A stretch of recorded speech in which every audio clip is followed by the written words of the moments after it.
Pour plus de vidéos d'informations, abonnez-vous sur la chaîne YouTube de Thiaroye Info TV. Appuyez sur la cloche pour avoir des notifications. Nous avons installé officiellement le directoire de campagne de la coalition Natangué Askan Bi, dirigé par le docteur Cheikh Alassane Sène. Cette coalition qui regroupe plusieurs partis politiques qui, depuis la création de notre formation politique, se voient de jour en jour faire un travail remarquable sur l'étendue du territoire national et au niveau de la diaspora. Lors de notre installation, le président de la conférence des leaders est revenu sur un thème très important développé par l'ensemble des leaders de notre coalition.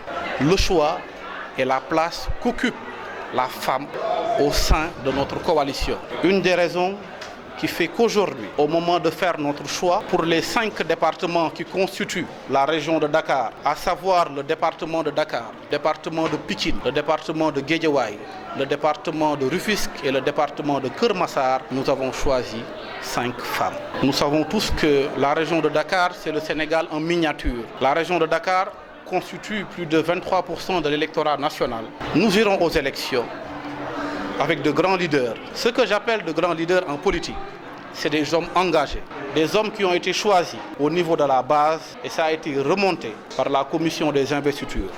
J'ai présidé le comité d'arbitrage. Alhamdulillah Rabbi Alamin, il n'y a pas eu de problème au moment de faire des choix et au moment d'arbitrer. Voici en gros ce qui s'est passé aujourd'hui au siège de la coalition Natangué Askan.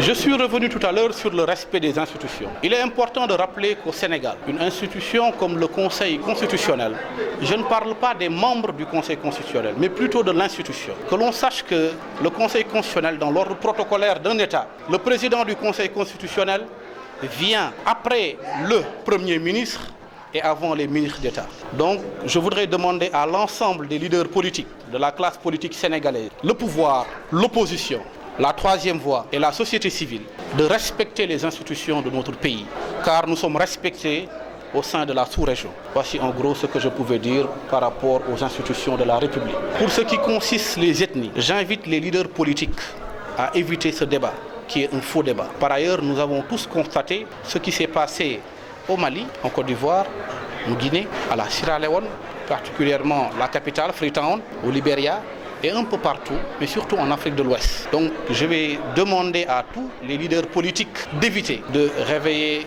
un petit bruit qui pourrait certainement créer demain un tremblement de terre.